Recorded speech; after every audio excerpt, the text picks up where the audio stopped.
வணக்கம் மேம். வணக்கம் அம்மா, இங்கேருந்து பேசுகிறீங்க? கோயம்புத்தூர்லேருந்து பேசுகிறேங்க. கோயம்புத்தூர்லேருந்து பேசுகிறீங்களா? யாருக்கா ஜாதகம் பார்க்க போகிறீங்கம்மா? என் பொண்ணுக்காக பார்க்கணும். அவங்களோட பிறந்த தேதி, பிறந்த நேரம், பிறந்த இடம் சொல்லுங்கம்மா.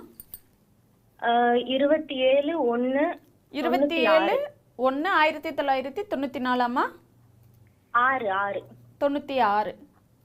பிறந்த நேரம், பிறந்த நேரம் சொல்லுங்கம்மா. 10:16 காலை. 10:16 காலை தானம்மா? ஏஎம். ஏஎம். பிறந்த இடம் கோயம்புத்தூர். கோயம்புத்தூர். ராசி நட்சத்திரம் லக்னம் சொல்லுங்கம்மா. மேஷ ராசி, அஸ்வினி நட்சத்திரம், மீன லக்னம். மேச ராசி, அஸ்வினி நட்சத்திரம், மீன லக்னம். மீன லக்னம். என்ன கேள்வி கேட்கணுமா? திருமணம் வந்துட்டு முதல்ல ஒரு திருமணம் முறிவாயிருச்சு, அடுத்து திருமண வாழ்க்கை எப்படி இருக்கும்னு கேட்கணும். அம்மா, சுக்கிர தசையும் சூரிய தசையும் ஐயா, வணக்கம். நல்லா இருப்பீங்கம்மா. தீர்க்க சுமங்கலியா தீர்க்க ஆயுளோட ரொம்ப நல்லா இருப்பீங்க. மீன லக்னத்திற்கு சுக்கிர தசையும் சூரிய தசையும் நல்லா இருக்காதுன்னு அடிக்கடி சொல்லியிருக்கிறேன்.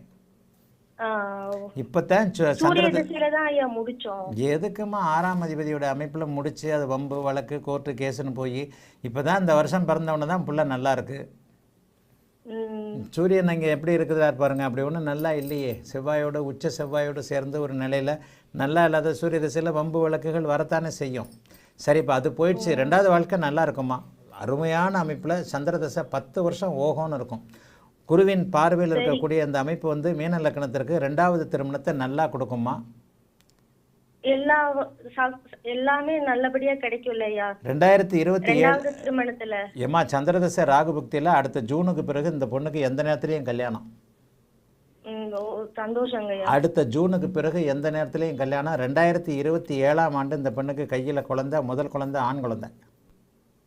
ரொம்ப சந்தோஷங்க. உங்ககிட்ட இருந்து கேட்கறது ரொம்ப சந்தோஷம். 2வது வாழ்க்கை நல்ல சிறப்பாக இருக்குமா. குருவின் பார்வையில் வளர்பிறை சந்திரனாக சூரிய சந்திரர்கள் தங்களுக்குள் கேந்திரங்களாக இருக்கக்கூடிய யோக ஜாதகம். எந்த ஒரு மீன லக்னக்காரருக்கும் சுக்கிர தசையும் சூரிய தசையும் நல்லா இருக்காதுன்னு அடிக்கடி நம்முடைய லைவ்லேயே சொல்லியிருக்கிறேன். சந்திர தசை வாழ்க்கையில் நல்லா இருக்குமா. 2வது வாழ்க்கையில் புரிந்து கொள்ளப்பட்ட வாழ்க்கை துணை கண்டிப்பாக வருமா. வாழ்த்துக்கள்மா, நல்லா இருப்பீங்கம்மா.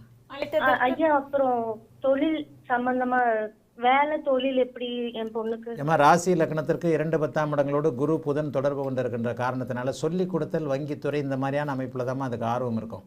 டீச்சிங்கில், பேங்கிங் செக்டாரில் இந்த மாதிரியான இன்வெஸ்ட்மெண்ட் அந்த மாதிரி போகலாங்களா? இன்வெஸ்ட்மெண்ட்டு புதனுக்கு போகலாம். ஆமாம், புதன் வந்து பங்குச்சந்தை, ஷேர் மார்க்கெட்டு, இன்வெஸ்ட்மெண்ட்டு போன்ற அமைப்புகள், ட்ரேடிங் சம்மந்தப்பட்ட அட்வைசர், கன்சல்டன்ட் இந்த மாதிரியான அமைப்புகள், இன்வெஸ்ட்மெண்ட்டெல்லாம் போகலாம். சந்திர திசையில் எதையும் நம்பி செய்யலாம். இப்போ இந்த மேஷராசிக்கு 7.5 சனி வருது, அப்படி இப்படிலாம் பார்க்க வேண்டாம். உண்மையிலேயே நல்லா இருக்குமா. எதையும் செய்ய சொல்லுங்கள். இந்த பெண்ணு இனிமேல் கஷ்டப்பட்டதுக்கெல்லாம் சேர்த்து வச்சு நல்லா இருக்குமா. வாழ்த்துக்கள்மா. அழைத்ததற்கு நன்றி.